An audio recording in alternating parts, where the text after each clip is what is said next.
நீங்கள் பார்த்துக் கொண்டிருப்பது அட்டகாசம் தமிழ் சேனல். மேற்கொண்டு நடத்தக்கூடிய ஆற்றல் படைத்தவர் அமெரிக்காவிலே தமிழ் தொண்டு நடத்தி கொண்டிருக்கிற நம்முடைய ஐயா சிறப்பாக வேண்டம்பி அவர்களுடைய அருமை புதல்வர் அவருடைய கால்வெல் அவர்கள் இங்கே வந்திருக்கிறார். இது ஒரு பெரிய பெருமை நமக்கு. கால்வெல் அவர்கள் சிகாகோவிலே அமெரிக்காவிலே ஒரு நல்ல தமிழ் பணியை தொடர்ந்து செய்யக்கூடியவர்கள். தான் உண்டு தன் குடும்பம் உண்டு என்று அவர்கள் கருதாமல் தமிழ் தொண்டு என்பதுதான் மிக முக்கியம் என்பதற்காக ஈதல் இசைப்பட வாழ்தல் என்று சொல்வதற்கு இணங்க சிறப்பாக செய்து கொண்டிருக்கிறார்கள். அவருடைய பணி தனித்தன்மையான பணி. அவர்கள் பல பேர் புறம்பெயர்ந்த தமிழர்கள் ஏராளம் இருக்கிறார்கள். நல்ல வசதியாக இருப்பார்கள். ஆனால் அது குடும்ப வட்டத்துக்குள்ளே இருக்கும். ஆனால் உலக தமிழ் குடும்பம் என்னுடைய குடும்பம் உறவு குடும்பம் என்று சொல்லக்கூடிய அளவிற்கு நல்ல தொண்டர சும்மலாக இருந்து கொண்டு அருமையான தமிழ் தொண்டை செய்து கொண்டிருக்கக்கூடிய ஐயா அவர்கள் கால்வெல், பேரே கால்வெல் தான். கால்வெல் தான் இப்ப எல்லாரும் சமைக்கிறாங்க. தமிழ்நாட்டில் போராட்டமே இவர் தான் திராவிடத்தையே சொல்லி கொடுத்தவர் என்று நினைக்கிறார்கள். அந்த பைத்தியக்காரனுக்கு தெரியாது மனிதர்வம் தான் முதலில் அதிகமாக சொல்லி இருக்கிறது என்று. ஆகவே நான் மிகப்பெரிய அளவிற்கு திராவிடம் என்ற சொல்லுக்கு மனிதர்மத்திலேயே ஆதாரம் இருக்கிறது, பாகவத புராணத்திலேயே ஆதாரம் இருக்கிறது தந்தை பெரியார் சொன்னார். அப்படிப்பட்டவருடைய தொண்டு. ஆகவே இது ஒரு சிறப்பான ஒரு நல்ல அறிவார்ந்த அரங்கம், நல்ல முடிவுகள். ஐயா நம்முடைய ஈரோடு தமிழர்கள் இதை கேட்கும் போதெல்லாம் ஒரு அதாவது நம்முடைய துன்பங்கள் விலக வேண்டும். அம்மா அவர்களுக்கு அருமையான ஒரு வேண்டுகோள், சகோதரர்களுக்கு என்னுடைய அன்பான வேண்டுகோள் என்னவென்றால், இது இங்கே ஒரு புத்தகம் வெளியிட்டிருக்கிறீர்கள் மிக தெளிவாக. இந்த புத்தகத்தினுடைய தலைப்போடு இன்னும் இருக்கின்றன பக்கங்கள், இன்னும் இருக்க வேண்டாம் துக்கங்கள். அதுதான் அப்படிப்பட்ட ஒரு அற்புதமான அவர் வழிகாட்டி இருக்கிறார். தந்தை பெரியார் அவர்கள் இழக்கக்கூடாதவர்களை எல்லாம் இழந்தால் அவர் ஒரு சொற்றொடரை பயன்படுத்தினார். இயற்கையின் கோணல் புத்தியை சொன்னார். இயற்கையின் கோணல் புத்தி அழிக்கக்கூடாதவர்களை பறித்திருக்கிறது, இழக்கக்கூடாதவர்களை இழந்திருக்கிறோம். ஆனால் அதற்காக நாம் மனமுடைந்து விடக்கூடாது, அதற்காக நாம் செயலற்று போய்விடக்கூடாது. அவர்கள் எந்த பணியை, எந்த தொண்டை, எந்த இலக்கை வைத்து உழைத்தார்களோ அந்த இலக்கை நாம் அடைவதற்கு மற்றவர்கள் அடைத்து போவதுதான் அவர்களுக்கு நாம் செய்கின்ற மிகப்பெரிய மரியாதை. அதைத்தான் சிறப்பாக இந்த நேரத்திலே நான் நினைவூட்ட விரும்புகிறேன். ஈரோடு தமிழன், அதுதான் மிக முக்கியம். அவர்களுடைய அந்த இயற்பெயர் எனக்கு ரொம்ப நாளாக தெரியாது. பிறகு அல்மொழி மற்றவர்கள் மூலமாக, மணிகண்டன் அவர்கள் மூலமாகத்தான் சில நிகழ்வுகளிலே அங்கே தெரியக்கூடிய வாய்ப்பு வந்தது. ஈரோடு சென்னிமலை ஜெகதீசன். ஆனால் சென்னிமலை என்று சொன்னாலும் ஈரோட்டுக்குள்ளதான். அதுதான். அதே மாதிரி அவர் ஈரோடு தமிழன்பனாகிவிட்டார். மிகப்பெரிய அளவுக்கு மற்றவர்களெல்லாம் வேரோடு வேறு தன்னன் பேரர்களோடு நினைப்பார்கள். ஆனால் அதை அவர்கள் ஈரோடு தமிழன்பனாக அவர்கள் ஆகி அதன் மூலமாக எல்லோடு ஈர்க்கப்படக்கூடிய அளவுக்கு வந்தார். அதோட 2 பேரை பற்றி சொன்னார்கள் பாருங்க. புரட்சி கவிஞர், புரட்சி கவிஞரோடு 10 ஆண்டு மிகப்பெரிய அளவுக்கு அற்புதமான ஒரு செயலை அவர்கள் படித்து விட்டு கூட நான் அவர்களும் சொன்னேன். மிக முக்கியமாக புரட்சி கவிஞரோடு 10 ஆண்டு தொண்டு செய்வது கூட இருந்தது வித்தியாசமானது. அது அவர்கள் பழகும் போதுதான் தெரியும். வேகமாக இருப்பார், விவேகமாக இருப்பார், சில நேரங்களில் சிங்கம் போல இருப்பார், நேரங்கள் குழந்தை போல இருப்பார். இது எல்லாவற்றையும் தெரிந்து கொள்ள வேண்டுமானால் அது 2 பேருத்தான் புரட்சி கவிஞரை பற்றி தெரிந்து கொள்ள பயன்படுத்த வேண்டும். ஒன்று ஐயா நம்முடைய மிக முக்கியமாக புலவர் ராமநாதன், பேராசிரியர் ராமநாதன் அவர்கள், அதே போல ஈரோடு தமிழன்பன் அவர்கள். இவர்கள் எல்லோவற்றையுமே புரிந்து கொள்ள வேண்டும். அவருடைய உணர்வுகள் அதுதான் மிகப்பெரிய அளவு. எப்படியெல்லாம் அவருடைய உணர்வுகள் இருக்கும். கடைசி வரையில அவருடைய எழுது கொண்டிருக்கிறது.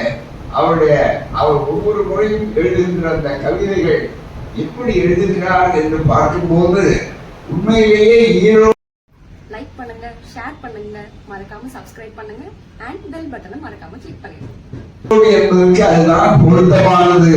ஈரோடு என்ற உணர்வுகள் அதில் மிக முக்கியமாக இங்கே அவருடைய கவிதைகளை எல்லாம் தொகுத்து நண்பர் அமிர்த கணேசன் அவர்கள் அகல அவர்கள் போட்டிருக்கிற போது ஒரு புத்தகத்தை வைத்திருக்கார். எங்களுடைய பேச்சுக்கு உயரமாக அடித்தளமாக இருப்பது ஒன்பதுக்கு ரொம்ப குறைவா இருக்கு. அது உயரம் வேணும்னா என்னுடைய தமிழர்கள் தான் இங்கேயும் கைவிடுகிறார். அவர் மலைக்கு மிகப்பெரிய ஒரு அடையாளமாக இருக்கிறது. அப்படிப்பட்ட ஐயா அவர்களுடைய அந்த நிகழ்வுகள் என்பது இருக்கிறது, அது சாதாரணமானதல்ல. எத்தனையோ கைதிகள் உண்டு. அவர் எப்படி, அதாவது ஈரோடு எடிதடல் என்று சொன்னார். ஈரோட்டுக்கு பால் அவர் ஈர்க்கப்பட்டது என்று சொல்வதே தந்தை பெரியாருடைய எரிமலை. எரிமலைக்கும் மற்ற மலைக்கும் ஒரு வித்தியாசம் உண்டு. இமயமலைக்கு கூட அதுதான் மிக முக்கியம். இன்றைக்கும் அம்பேத்கர் போன்றவர்களை யார் அதுக்கு நேர் கொள்கையாளர்களோ அவர்கள் வைத்து கொண்டு ஏமாற்றுகிறார்கள், முகமூடி போட்டுக் கொண்டிருக்கிறார்கள். எல்லோரும் அம்பேத்கரை கூட அனைத்து தங்கள் வயப்படுத்தலாம் என்று நினைக்கக்கூடிய ஒரு காலகட்டத்தில் பெரியாரிடம்தான் அவர்கள் நெருங்க பயப்படுகிறார்கள். பெரியார் துன்பத்தை ஏதாவது கூலிப்படைகளை விட்டாவது உடைக்கலாமா என்று நினைக்க வேண்டிய கட்டத்திலே இருக்கிறார்கள் அல்லவா? அந்த அளவிற்கு இருக்கக்கூடிய நிலை. ஆனால் இமயமலை மீது ஏறலாம், உச்சத்துக்கு தொடரலாம், இங்க டென்சிங் நாட்கள் போன்றவர்கள் வரலாறு சொல்லலாம். ஆனால் எரிமலை கிட்ட நெருங்க முடியாது. இதுதான் அம்பேத்கர் போன்றவர்கள் எரிமலையாக கூட பயன்படுத்துகிறார்கள், இமயமலையாக பயன்பட்டிருக்கிறார்கள். பெரியார் தான் எரிமலையாக இருக்கிறார். அந்த பெரியாருடைய தோழர்கள் தான் எரிதடல் என்று தரப்பாக நீங்கள் இந்த கவிதைக்கு ஒட்டுமொத்த கவிதை கொடுத்திருக்கிறீர்கள். அவர்கள் ஒவ்வொரு முறையும் அவர் எழுதுகின்ற எழுத்து, அவர்கள் உடுத்துகின்ற உடையிலும் மெழுக்கு இருக்கும். அதுதான் மிக முக்கியம். அது எல்லாம் சொந்த மூலமா இருக்காது. அவரை பார்த்தோம்னா அத்தனை வயது இருக்கிறார்கள் சொல்ல முடியாது. அதில் ஒரு மெழுக்கு இருக்கும். அவர் நடையும் உடையும் ரெண்டுமே மற்றவர்களுக்கு எடுத்துக்காட்டாக இருக்கக்கூடியது. வளைந்து போகின்ற குளிந்து போகின்ற சூழலில் என்றைக்கும் அவருக்கு கிடையாது. அந்த கொள்கையை தயவுக்கும் தாட்சண்யத்துக்கும் சொல்ல மாட்டார். ஒவ்வொரு முறை எவ்வளவு சொல்லிக் கொண்டு போகலாம். நேரத்தின் நெருக்கடியில ஒன்று ரெண்டு மட்டும் நான் சொல்ல விளைகிறேன். அவ்வளவு அவருக்கு ஈடு இல்லை, ஒப்பாரும் இல்லை என்று சொல்லுகிற போது அலங்காரத்துக்காக அழகுக்காக சொல்லுகிற வார்த்தைகள். உதாரணத்துக்கு உங்களுக்கு சொல்ல வேண்டுமானால், ஐயா கவிஞர் அவளை பார்த்து நாங்கள் விடுதலை மலர் போடும்போது மலருக்கு கவிஞருடைய கட்டுரை இருக்க வேண்டும், கவிதை இருக்க வேண்டும் என்று கேட்பதும் அதை உடனடியாக எழுதி கொடுப்பார். அப்படி வரும்போது இந்த நேரத்தில் அவருடைய அந்த எவ்வளவு பெரிய ஆற்றல் வாய்ந்த எழுத்துக்கள், அந்த எழுதுகோள் எப்படியெல்லாம் வேகத்தை தந்திருக்கிறது என்பதற்கு ஒரே ஒரு கவிதை. எப்படி அவர் ஈரோடு தமிழகம் என்பதற்கு முழு தகுதி உள்ளவர். வெறும் பேரேடு அல்ல ஈரோடு என்பது. அது ஈரோடு என்பது கொள்கை. அதுவும் சாதாரணம் அல்ல, சமரசமற்ற கொள்கை. அது அவர் யாருக்காக விட்டுக் கொடுக்க மாட்டார். எந்த மேடையில் இருந்தாலும் போவார். ஜாதி சங்கத்துக்காக மாநாடு நடத்தினாலும் பெரியார் போவார், அழைப்பார். அங்கே பேசும்போது முதல்ல இந்த ஜாதி சங்கம் எதுக்காக முதல்ல கலைக்க வேண்டாமா, இது ஏதாவது உருப்படுமா, உங்களை ஒன்றுபடுத்துமா என்றுதான் அவர் கேட்பார். இந்த துணிச்சல் அவருக்கு எப்படி இருந்ததோ அதே மாதிரிதான் கவிதை எழுதுங்களில் சொன்னார் ஈரோடு தமிழர்கள் அவர்கள். அப்படி எதிலுமே தன்னுடைய கொள்கையை விட்டுக் கொடுத்து அல்லது மற்றவர்களை திருப்தி செய்வதற்காக அவள் எழுதியதில்லை, பேசியதில்லை. இதுதான் அவருடைய தனித்தன்மை. அந்த வகையிலே வரும்போது 2012 இந்த 2012 134வது ஆண்டு மலர். ஒவ்வொரு முறையும் விடுதலைக்கு மலர் போடுவோம். ஆண்டு பெரியார் பிறந்த ஆண்டு. அப்படி வருகிற போது அவர் ஒரு கவிதை எழுதினார், கருணை மறவர் தந்தை பெரியார். அதாவது மறவரன் சொன்னாலே கருணை இல்லாத ஒரு வேகமா இருக்கிறோம்னு சொல்லுவார். ஆனா ரெண்டு சொற்கை எப்படி இணைத்திருக்கிறாரு பாருங்க. லைக் பண்ணுங்க, ஷேர் பண்ணுங்க, மறக்காம சப்ஸ்கிரைப் பண்ணுங்க அண்ட் பெல் பட்டனை மறக்காம கிளிக் பண்ணுங்க. கருணையும் மறவர் அதான் சொல்லிவிட்டு இந்த கவிதை வரிகளை பார்த்தாலே அவர் யார், அவருடைய தோல்வி எப்படிப்பட்டது, அவர் எப்படி வரலாற்றில் வாழக்கூடியவரானார். அவர் மறையவில்லை என்பதற்கு அடையாளம் புவி வாழ்க்கை அவரோடு மறைந்து கொண்டிருக்கலாம். ஆனால் புகழ் வாழ்க்கை என்பது இனிமேல் தான் தொடக்கம், எப்போதும் தொடக்கம். அது இன்னும் விரிவாக வரலாற்றில் நிலைத்திருக்கிறது என்று சொல்வதற்கு ஆதாரங்கள் எங்கே இருக்கின்றன. என்றைக்கும் இவைகள் எல்லாம் மிகப்பெரிய இலக்கியங்களாக கருதப்பட வேண்டிய கல்விகள், சாதாரண அல்ல. மிகப்பெரிய அளவுக்கு இலக்கியம் என்பதற்கு எது வரையறை சொன்னால் எமர்சன் சொன்னார் மிக முக்கியமா, literature is the best records of thoughts. அவ்வளவுதான். சிந்தனைகளுடைய தொகுப்பு அற்புதமான அந்த சிந்தனைகளுடைய தொகுப்பு என்பது எப்படி என்பதற்கு அதிகம் போக வேண்டும். இரண்டே இரண்டு கவிதைகளைத்தான் இந்த நேரத்தில் நான் இந்த நேரம் அடுத்த கவிஞர்கள் பாட வேண்டும். கவிதை மூலமாக அவருக்கு புகழஞ்சலி செலுத்த வேண்டும். ஆக இதை மட்டும் மீண்டும் ஞாபகப்படுத்த மனிதனின் ஈரோடு தமிழன் கருணை மறவர் தந்தை பெரியார் தலைப்பு. மனிதனின் எந்த உரையாடலில் விடுதலையும் எந்த உரையாடலில் விடுதலையும் விடுமுறை போடா தன்மானம். இதுதான் மிக முக்கியம். இந்த மாதிரி சொல்லாட்சி வேற யாரும் போட முடியாது. விடுமுறை ஏன்னா சில பேர் தன்மானத்துக்கு விடுமுறை போட்டுறாங்க, சில பேர் தன்மானத்தை அடமானமே வச்சிருக்காங்க. அவரை பத்தி கவலைப்பட வேண்டிய அவசியம் கிடையாது. கூறாம அந்த விடுமுறை போடாத தன்மானம் புலிவரியாத ஒளி படைக்கின்றனவோ, புலிவரியாத ஒளி படைக்கின்றனவோ அந்த உரையாடலில் தான் அவனுடைய தாய்மொழி சிறகுகள் விண்ணில் விரிவோடு ஒப்பந்தம் போடும். இந்த மாதிரி சொற்களை போடக்கூடிய கவிஞர் இனிதான் பிறக்க வேண்டும். இன்னும் கேட்டால் புரட்சி கவிஞருடைய சீடர்கள், புரட்சி கவிஞருடைய அவரால் தயாரிக்கப்பட்டவர்களுக்கு புரட்சி கவிஞர் பாரதிதாசன் பரம்பரை என்ற ஒரு சொற்றொடர் ஏராளமாக கவிஞர். ஆனால் நம்முடைய ஈரோடு தமிழன்பன் இன்னொரு பரம்பரையை உருவாக்கினார். அதுதான் பெரியார் பரம்பரை. அதுதான் எண்ணி பார்க்கிறோம். அதுதான் அவருடைய தனி சிறப்பு. அதனால்தான் அந்த சொற்கள் பாருங்கள். அந்த உரையாடலில் தான் அவன் தாய்மொழி செலவுகள் விண்ணில் விரிவோடு ஒப்பந்தம் போடும். அந்த உரையாடலை தான் தந்தை பெரியார், அந்த உரையாடலை தான் தந்தை பெரியார் முதலாய் தமிழருக்காக நிகழ்த்தினார். அடுத்து அவர் தமிழோடு நடத்திய அத்துணையும் அக்கறை கலவரங்கள். என்ன வார்த்தை நினைத்து பார்க்கணும். அக்கறை கலவரங்கள், கலவரங்கள் இப்போது அக்கறையோடு செய்யப்படுகின்றன, அது வேறு. ஆனால் அக்கறை கலவரங்களே ரொம்ப அக்கறையோட உள்நோக்கத்தோடு செய்யப்படுவது ஆட்சிக்கு எதிராக எல்லாவற்றுக்குமே. என்ன மாதிரி சொல்ற பாருங்க. அதோடு மிக சிறப்பாக அந்த உரையாடலை தான் நிகழ்த்தினார். தமிழோடு அத்தனையும் அக்கறை கலவரங்கள், உயர்வுகளை நோக்கி தமிழனை, இந்த கலவரங்கள் என்ன செய்வது? உயர்வுகளை நோக்கி தமிழை உந்தி தள்ளினது. அதுதான் மிக முக்கியம். இச்சகம் பேசிகளில் ஒப்புக்கான உறவுகள் ஒதுங்கி நின்று உள்ளுக்குள் வெந்தன. அதுதான் வெளிப்பட்டியான் வந்தன இல்ல, உள்ளுக்குள் வெந்தன. அதுதான் தமிழ் சொல்லணும். தமிழ் சொற்கள் காவியங்களை, கதைகளை, பாடல்களை எத்தனையோ வகைகளில் எவ்வளவோ காலமாய் சந்தித்திருக்கின்றன. ஒரு பல நூற்றாண்டு வரலாற்றை சில வரிகளிலே கவிஞர்கள் சொல்ல முடியும் என்பதற்கு இந்த கவிதையே ஒரு பெரிய எடுத்துக்காட்டு. அப்படிப்பட்ட நிலையிலே இங்கே தமிழ் சொற்கள் காவியங்களை, கதைகளை, பாடல்களை எத்தனையோ வழிகளில் எவ்வளவோ காலமாய் சந்தித்திருக்கின்றன. துணிவு மிக்க இதுதான் மிக முக்கியம். துணிவு மிக்க.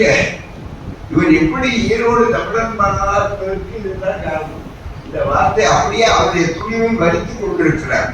துணிவு மிக்க, வெற்றொன்று துண்டிரண்டு, வெப்ப நெருப்பு பிம்பமான சிந்தனைகளை தந்தை பெரியாரின் தாழ்வு தாழ்வாரத்தில் தான் முதல் சந்தித்தனர். என்ன மாதிரி வரலாறு, ஒவ்வொரு வரியும் நீட்டி எழுதுனா ஒரு புத்தகம் எழுதணும். மிகப்பெரிய அளவுக்கு அவ்வளவு செய்திகளை அவர்களித்தார்கள். அது அறிவோடு நட்பு பாராட்ட முடிந்த ஐயா அவர்கள் அறியாமையின் தேநீர் விருந்து அழைப்புகளை ஒருபோதும் ஏற்க முடியவில்லை. எவ்வளவு இந்த மாதிரி சொற்களை கோர்த்து சொற்கள் இலக்கியங்கள் சொன்னால் இதை விட சிறந்த இலக்கியம் வேறு என்ன எழுத முடியும்? அவரை தவிர வேறு யாரும் இதை நாம் சொல்லலாமே தவிர மற்ற சொற்களை உருவாக்க முடியாது. அவர்கள் கருத்துக்களை முன்னாலே வைத்தார். அந்த கருத்துக்களுக்கு அடித்தளம் கொள்கைகள் இருந்தன. எனவே கொள்கைகளிலிருந்து அவர்கள் முகிழ்த்து கிளம்பின. அவருடைய அடிப்படை அது. ஆகவே இருள் மண்டபத்தில் கவனிங்க, இருள் மண்டபத்தில் இரவு நடத்தும் நட்சத்திர திருவிழாவுக்கு, இருள் மண்டபத்தில் இரவில் நடத்தும் நட்சத்திர திருவிழாவுக்கு வருகிற ஒப்புவான சூரியன். அதுதான் முக்கியம். மறுபடியும் எவ்வளவு மகிழ்ந்தார் ஆற்றிலிருந்து இருள் மண்டபத்தில் இரவு நடத்தும் நட்சத்திர திருவிழாவுக்கு வருகிற ஒப்புவான சூரியன். ஒப்பினால் பகல்களை யார் பயிரிடுவது? பகல்களை யார் பயிரிடுவது? பாதுகாப்பு. பயிர்காப்பு போறாது, பாதுகாப்பது. எல்லையற்ற இரக்கத்தில் அவ்வளவு புரட்சித்தரமா பெரியார் பார்க்காதீங்க. பெரியார் ஒரு பெரிய மானிட பற்றார். இதை அழகாக படம் பிடித்து காட்டுகிறார். இன்னொரு பக்கத்தை கவிஞர் அவர்கள் ஒரு ஸ்கேன் ரிப்போர்ட் மாதிரி மிகப்பெரிய அளவிற்கு சொல்லும்போது சொல்லுகிறார். மற்றவர்கள் பார்க்க தவறிவிட்ட இடத்திலே இருந்து சுட்டி காட்டுகிறார். கவிதை மூலமாக ஒளி வீசி அதை கண்டுபிடித்து மிகப்பெரிய அளவிற்கு தந்து கொண்டிருக்கிறார்கள். எல்லையற்ற இரக்கத்தின் திருவுருவம் பெரியார். அவருடைய ஆத்திரம். ஏன் பெரியாருக்கு ஆத்திரம் சொல்லும் போது அவருடைய ஆத்திரம். லைக் பண்ணுங்க, ஷேர் பண்ணுங்க, மறக்காம சப்ஸ்கிரைப் பண்ணுங்க அண்ட் பெல் பட்டனை மறக்காம கிளிக் பண்ணுங்க. போராட்டம், புரட்சி அனைத்துமே இதுக்கு பெரியார் ஆத்திரம் தான். இது சொல்லும் போது அவருடைய ஆத்திரம், போராட்டம், புரட்சி அனைத்துமே புதைகுழி விழுந்திற்கு தள்ளப்பட்ட தமிழ் மானுடனை காக்க துடிக்கும் கருணையின் வெளிப்பாடு. அந்த கருணையின் வெளிப்பாடு, இந்த மரபுடைய கருணைன்னு சொல்லக்கூடிய அந்த வாக்கியத்துக்கு நியாயம் கற்பிக்கிறார், பாதம் செய்கிறார். கருணையின் துடிப்பாடே வெளிப்பாடே அன்றி வேறு என்ன? பாலஸ்தீனத்தில் பிறந்திருந்தால் அவர் யாசர் அரஃபத்துக்கு தோளில் துப்பாக்கியாகி இருப்பார்.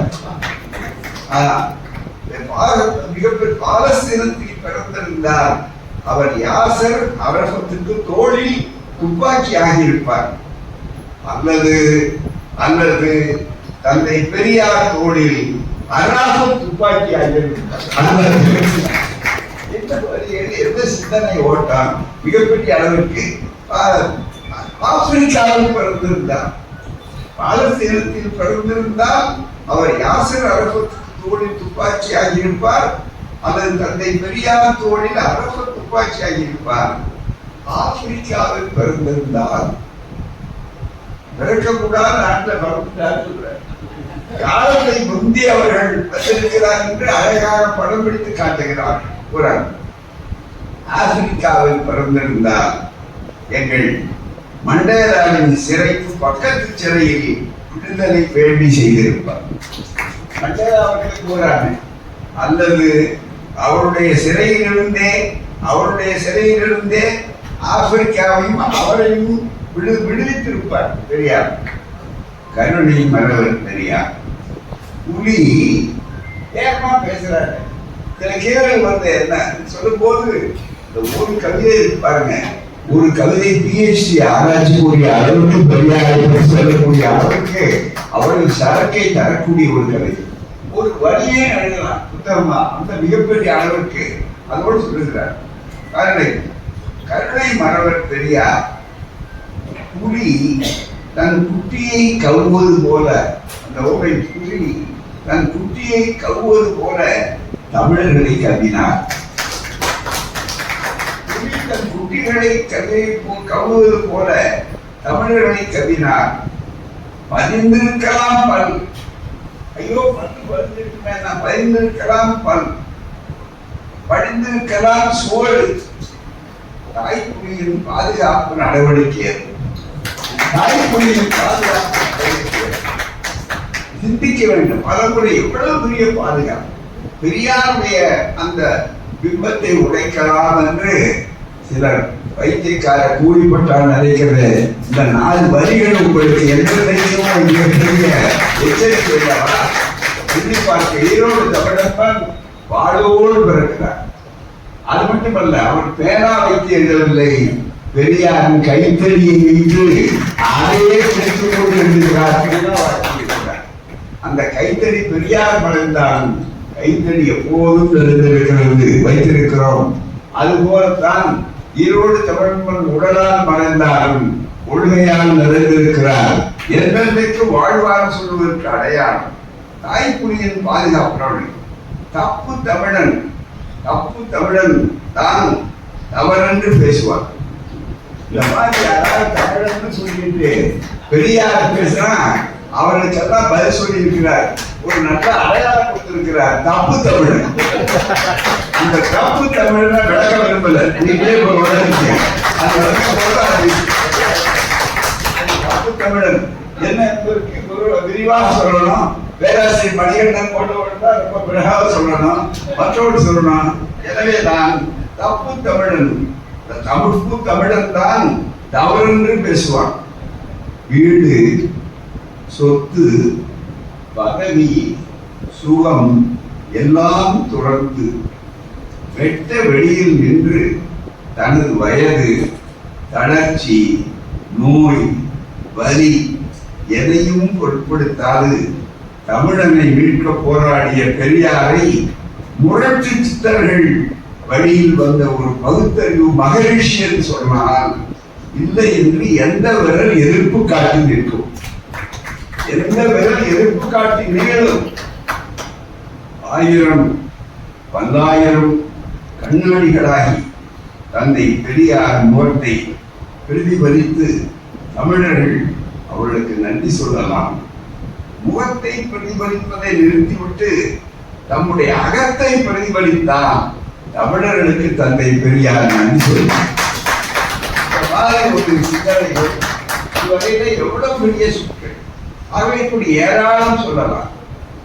கடைசியாக ஒன்று மிகப்பெரிய அளவிற்கு ஐயா அவர்களுக்கு அம்மா அவர்களையும் குடும்பத்தோடையும் பார்த்துதான் அந்த ஊரிலிருந்தே வெளியே வந்தவர்களே போய் பார்த்து ஆறுன்னு சொன்னேன். ஆனால் அண்மையில நான் எல்லா நம்முடைய கருத்துள்ள இதழ்களை எல்லாம் படித்தேன்.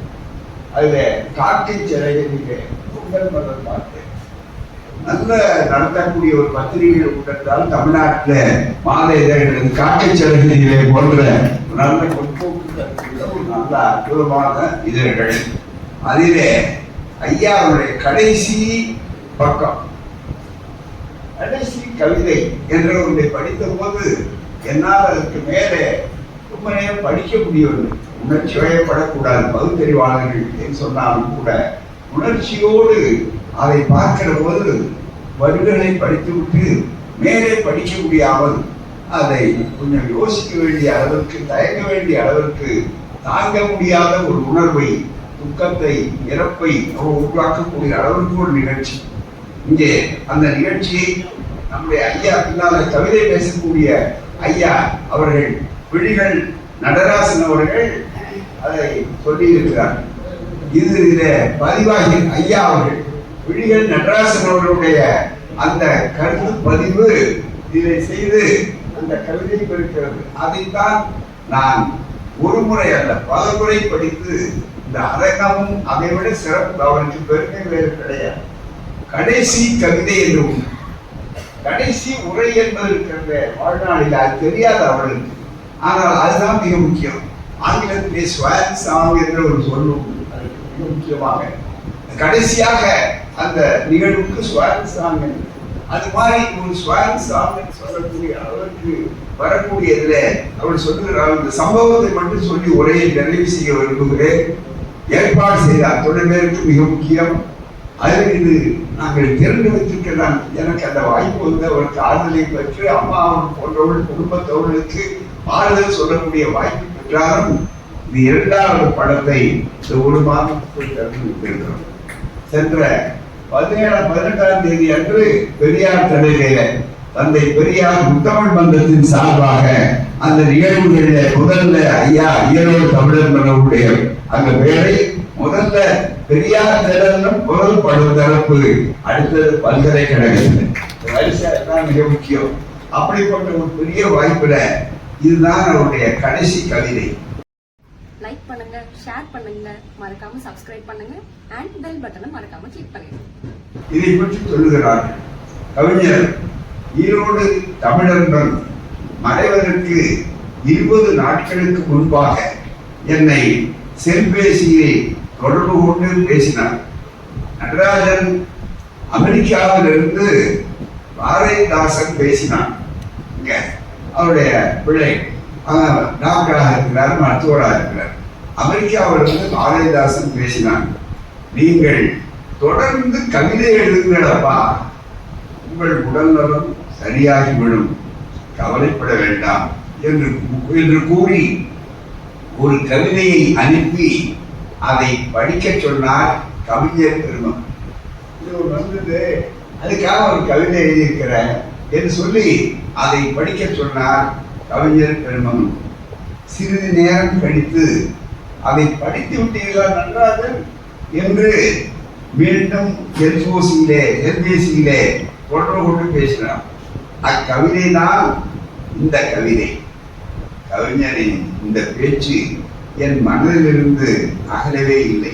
யார் விழிகள் நடராஜன் சொல்கிறார் ஐயா அவர்கள் போராடி மனதிலிருந்து கொண்டிருக்கிறது, ஐயன் அகலவே இல்லை. அவர் மறைத்த செய்தி கேட்ட நொடியில் இருந்த என் மனம் நிலை கொள்ளவில்லை. என் செவியிலும் மனதிலும் இன்னும் இது எதிரொலித்துக் கொண்டிருக்கிறது. அதே நிலையில் தான் நான் பெற்றேன். இந்த கவிதையை படிக்கிற போது மிக முக்கியமாக இருந்து கொண்டே இருக்கிறது. அதை நினைக்கும் தோறும் என் கண்களில் நீர் சொல்லி கொண்டே இருக்கிறது. இதுதான் மகாகவி ஈரோடு தமிழர்கள் எழுதிய கடைசி கவிதை. அந்த கடைசி கவிதையை கேட்கு. அது அவருடைய கடைசி கவிதை. அவர் குரல் இல்லை, அவ்வளவுதான். ஆனால் அவருடைய கவிதைகளுக்கு கடைசி கிடையாது. அதுதான் மிக முக்கியம், மிகப்பெரிய.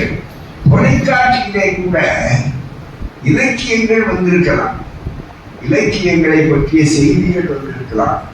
ஆனால் செய்திகளை இலக்கியமாக்கியவர் நம்முடைய தமிழன் அவர்கள். எல்லாம் செய்திகள் முடிந்தது அப்படின்னு முடிப்பாங்க. ஆனா அவர்கிட்ட கேட்கும் போது செய்திகள் நிறைவடைந்தன என்று சொன்னாங்க. முடியவில்லை, நிறைவடைந்தன. நிறைவு அதுதான். அதனால அது மட்டும் அல்ல, விபிசிக்கு எந்தெந்த சங்கடங்கள் வந்ததோ விபிசிக்கு பெயரை சொன்ன இவருக்கும் சங்கடம் வந்து அதுதான் மிக முக்கியம். சமூக நீதிக்காக போராடியவர்களுக்கு வரும், அதுதான் மிக முக்கியம். அதுல இந்த கடைசி கவிதை சொல்லுகிறார். இந்த அவருடைய பாரதிதாசன் அவருடைய மகனார் அவர் அப்பா கவிதை எழுதினப்பா எனக்கு சரியா இருக்குங்க என்று சொன்னதை எடுத்துக்கொண்டு அவர் சொல்லி இருக்கிறார்கள். அதுல இங்கே வருகிறது மிக முக்கியமாக குறிப்பாக இருட்டை கண்டு இதயம் நடுங்கும் வெளிச்சமா சூரியன். இருட்டை கண்டு இதயம் நடுங்கும் வெளிச்சமா சூரியன். இடுப்பில் வேலை கேட்கிறது. வாக்கிய தெருவில் நெரிசல் கொன்றுவிடுமோ என்னும் வதை சிந்தனையில் வாசலில் நின்று தவிக்கும் சொற்களால் நமக்கு போடப்பட்ட பாதுகாப்பு கொடையம் நம்ப தகுந்ததா என்று ஏகே துப்பாக்கியிடம் கேட்டு வர ஆள் அனுப்பும். விட்டு விட்டு தூறும் மழையின் முகவரி இடிப்பில் நனைந்த முடிச்சில் சுருண்டு கிடக்கிறது. அதிகாரம் இழந்த கால்கால் சொல்லில் பொருளில் தேர்ந்த இழப்புகளையே இன்னும் கணக்கெடுத்து முடிக்கவில்லையே. நான் இறக்கப் போவது அகத்திலா புறத்திலா என்பது தெரியாத நிலையில் இறுதி அறிக்கை எழுத எழுத்துக்கள் எங்கிருந்து செயல்படும்? கரிகார் பெருவளத்தான் பாடுரையில் இருந்தால் உறங்காத நிறுத்தா பட்டா. லைக் பண்ணுங்க, ஷேர் பண்ணுங்க, மறக்காம சப்ஸ்கிரைப் பண்ணுங்க அண்ட் பெல் பட்டனை மறக்காம கிளிக் பண்ணுங்க. மொழிகள் புரண்டு சேருவாரா கைக்கிள்ளும் அவன் போல் பயிரிருந்தா இருட்டை கண்டு இதயம் நடுங்கும் வெளிச்சத்திற்கு சூரியனின் கைவாழை என்ன வேலை? இதுதான் அந்த சூரியன் என்று அவருடைய ஒளி. ஆனால் சூரியன் மறைந்தது என்று ஒரு நாள் சொன்னாலும் அது மறுபடியும் உதித்தது என்று சொல்லக்கூடிய அளவுக்கு எப்படி அது ஒரு தொடர்ச்சியாக இருக்கிறார்களோ அதுபோல அவர்கள் மறையவில்லை, மற்றவர்களுக்கு வழிகாட்டியான வரலாறானார். எனவே நான் ஈரோடு அதில் மிக முக்கியமாக என்றைக்கும் அது உயர்ந்த வழிகாட்டக்கூடியது, அதனுடைய ஆற்றல் சிறப்பானது. அப்படிப்பட்டவருடைய பெயரையும் புகழையும் தாங்கி தொடர்ந்து நல்ல அறக்கட்டளையை உருவாக்கி அதை நாம் முன்னெடுத்து செல்லக்கூடிய இந்த பெருமைக்குரியவர்களை மீண்டும் பாராட்டி அவர்கள் மறைந்த உடனேயே நம்முடைய திராவிட மாடல் அரசு தம்பி அவர்கள் சொன்னதை போல மிக முக்கியமாக அதனுடைய ஆற்றல் மிக முதல்வர் அவர்கள் அவர்களுக்கு அரசு மரியாதை கொடுப்பதற்கு இந்த அரங்கம், இந்த மக்கள், உலக மக்கள் அத்தனை அன்பர்கள் அத்தனை முதல்வருக்கு நன்றி சொல்ல கடமைப்பட்டிருக்கிறோம். இந்த அரசு எப்படி திராவிட மாடல் அரசு என்றால் இதற்கு முன்னால் இருந்த அரசுகளை விட தாண்டி சாதனை படைத்திருக்கிறது. அதுக்கு முன்னால் பெரிய பதவிகளிலே இருந்து மறைந்தால்தான் அரசு மரியாதை கொடுப்பார். அதற்கு ஒரே ஒரு விதிவிலக்கை உண்டாக்கி துணிச்சலாக சொன்னவர் நம்முடைய கலைஞர் அவர்கள். பெரியாருக்கு சொன்ன போது உங்கள் ஆட்சிக்கே ஆபத்து வரும் என்று, அதை விட பெருமை எனக்கு வேறு கிடையாது என்று சொன்னோம். அப்படிப்பட்ட வழிகாட்டி ஒட்டி அதை விரிவாக்கினார். அதுதான் மீட்சி. இம்மீட்சி என்று சொல்லக்கூடிய அளவிற்கு ஆட்சி தமிழறிஞர்கள், பொது தொண்டர்கள் நல்ல அளவிற்கு உடல் உறுப்பு கொடுத்தவர்களுக்கு கூட அரசு மரியாதை சொல்லி செய்கின்ற ஒரு நல்ல ஆட்சி தான் இன்றைய திராவிட மாடல் ஆட்சி. அதன் ஒப்பற்ற முதல்வர் முத்துவேல் கருணாநிதி ஸ்டாலின் அவர்கள். அவர்களுக்கும் இந்த நேரத்தில் இந்த அரசுக்கும் இந்த அரங்கத்தின் சார்பாக, ஈரோடு தமிழர்மன் சார்பாக, ஈரோடு சார்பாக இதை நன்றியை பதிவித்து நிறைவு என்று நிறைவடைந்தது சொல்லக்கூடிய அளவிற்கு என்றைக்கும் சிறப்பாக வாழ்வார். அவர் எல்லா இடங்களிலும் வாழ்வார், பல்கலைக்கழகங்களிலும் வாழ்வார், மண்குடிசையிலும் வாழ்வார். எங்கெங்கெல்லாம் ஒரு போராட்டம் இருக்கிறதோ அந்த போராட்டத்தினுடைய மிகப்பெரிய கூர்மையான கூர்வாளாக என்றைக்கும் எங்கள் தமிழர்கள் வாழ்வார், மகாகவி வாழ்வார், மகா பெரிய அளவிற்கு வரலாற்றை படைப்பார். அதற்கு நாம் துணை நிற்போம். நன்றி, வணக்கம்.